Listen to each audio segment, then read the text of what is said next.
Jadi ketika suatu permainan atau suatu klub hanya bertumpu ke seorang pemain bintang atau 3 orang atau 2 orang, pasti permainannya itu cenderung kaku. Hanya memainkan, hanya bertumpu pada beberapa orang saja. Nah, atau bisa aja pemainnya jadi nggak percaya diri ya? Pemainnya jadi nggak percaya diri dan akhirnya nggak mau mengambil tanggung jawab untuk dirinya sendiri. Ya udah tinggal kasih ke mereka aja, tinggal mereka yang main taktik kan. Akhirnya kan gitu. Oke. Terus kalau dari Mas Riko sendiri nih, ada nggak hubungannya ke kesadaran gitu dan pengaplikasiannya dalam hidup? Ya pasti ada. Jadi sama kayak manusia. Jadi ketika misal Sinta tidak mengambil tanggung jawab atas hidupnya sendiri, kemudian dia melimpahkan semua tanggung jawabnya ke orang luar.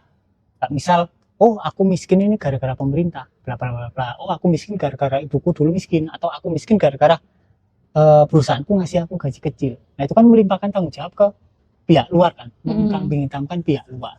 Dan ini bahaya ketika kita melimpahkan tanggung jawab kita sendiri ke pihak luar seperti pemerintah atau perusahaan atau seseorang yang lain, akhirnya kita akan merasa sebagai korban. Kita merasa seakan-akan suatu kejadian atau semua kejadian itu adalah menimpa kita. Padahal yang benar adalah ketika kita mengambil tanggung jawab untuk diri kita sendiri, semua kejadian itu terjadi melalui diri kita, bukan menimpa kita. Penyebabnya itu bukan luar, tapi kita. Kita menjadi source-nya, kemudian akibatnya adalah kondisi di luar. Tapi selama ini ketika kita salah mengira bahwa kondisi di sekitar adalah sebab, kemudian muncullah perasaan gak enak, berarti kan itu pemahaman yang salah kan. Kita sedang ada di posisi korban. Nah, itu sama dengan apa yang dialami oleh Paris Saint-Germain. Jadi ketika dia ada pemain bintang, kemungkinan pemain-pemain yang lain akhirnya melimpahkan tanggung jawabnya ke Messi, Neymar, dan Mbappe. Nah ketika ketiganya keluar, kan nggak ada tumpuan lagi. Kemudian pelatihnya ganti, jadi Luis siapa gitu loh.